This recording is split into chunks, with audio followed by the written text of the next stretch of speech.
Joe Rogan, oops, just dropped a classic white nationalist talking point without even realizing it. At least I'm going to assume he doesn't realize it.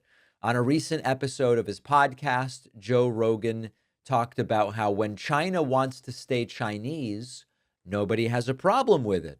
But when Poland wants to stay white, all of a sudden, people aren't so happy. I know. I know. Listen to this. A thing when an all-white country wants to stay all white, where people get very nervous of. If you have, let's say China, like China is Chinese people. We all agree that it's filled primarily with Chinese people. Yeah. There's people that live there from all walks of life, all over the world, but it's mostly Chinese people. If China had decided that they wanted to remain Chinese and stay Chinese, and that being Chinese was very important to what China is, no one would have a problem with that. Yeah. When a country like Poland does it, you're like, oh, those white people, they want to keep everybody out. They want it to be all white. Oh, boy. Yeah, and because that's post-World War II. That's post-Aryan race talk. That's post-Nazi stuff. That's what people are legitimately freaked out about. That's the most recent stain in our history where we look back and say, wow, that was close. Listen, on the surface, this might sound like a simple observation about double standards. When China wants to stay Chinese, it's fine. When Poland wants to stay white, it's bad.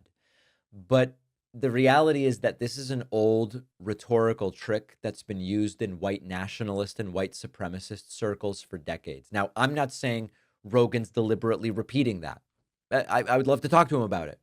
But Rogan's entire premise here is based on a complete and total misunderstanding or representation of China and of Poland. China is Chinese, and when it wants to stay Chinese, no one has a problem, Rogan says. But when Poland wants to stay white, everybody gets upset. Now, here's the reality. China has 56 ethnic groups and more than 300 languages and dialects. It might all seem like Chinese to Rogan, one people, one language, but it's not. And the idea that China wants to stay Chinese is misleading because China is extraordinarily multi-ethnic. Now, when white nationalists argue that places like Poland or any other European country should remain white, what they're really advocating for is racial purity. This is a core tenet of white nationalism. They frame any level of immigration or diversity as a threat to whiteness, even when the demographics shift by really small percentages.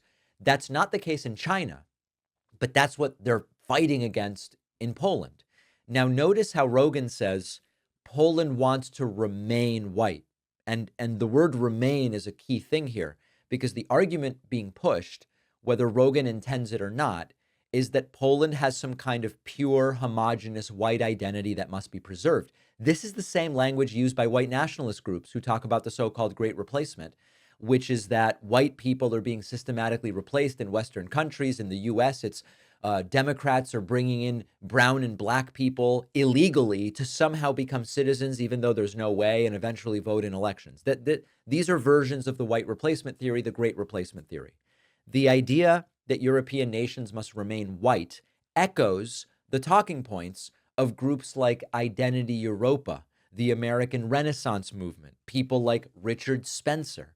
White nationalist movements have always justified their racial purity by pointing to countries like China or Japan, and it is playbook stuff.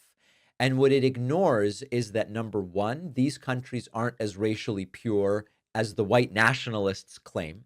Number two, the argument is really designed as a way to launder white nationalism into mainstream conversation by saying it's just fair. If China gets to stay Chinese, Poland should get to stay white. And it is the same logic that segregationists used in the United States during the civil rights era. Other cultures, they get to preserve their traditions. We just want to preserve ours. This is the same logic that South African apartheid supporters would use to justify racial separation. So what Rogan's statement does is it fits into the broader kind of grievance politics of white nationalism. White people, especially in the West, are oppressed because they just want to maintain their culture.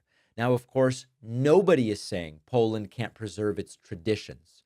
What's actually happening is that these arguments are being used to push obviously anti immigration, obviously anti multiculturalism, but often just outright racist policies under the guise of protecting whiteness.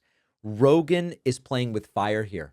And I don't know whether he realizes it, but Rogan is amplifying an argument that's been used to justify everything from just banning immigration to outright violence on the basis of race.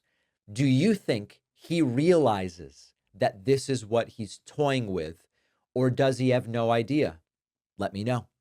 On the bonus show today, El Salvador's president sees opportunity in Donald Trump's deportations. We will discuss. Secondly, Tesla board members and executives have now sold off $100 million of stock.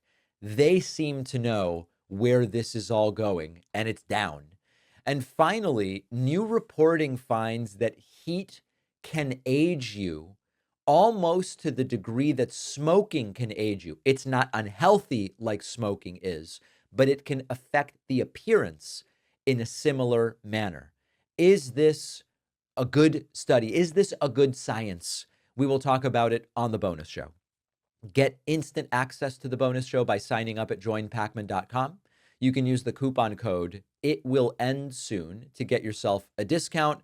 And remember, we've got 7 days left, folks. This is it. 7 days left before my book, The Echo Machine, comes out.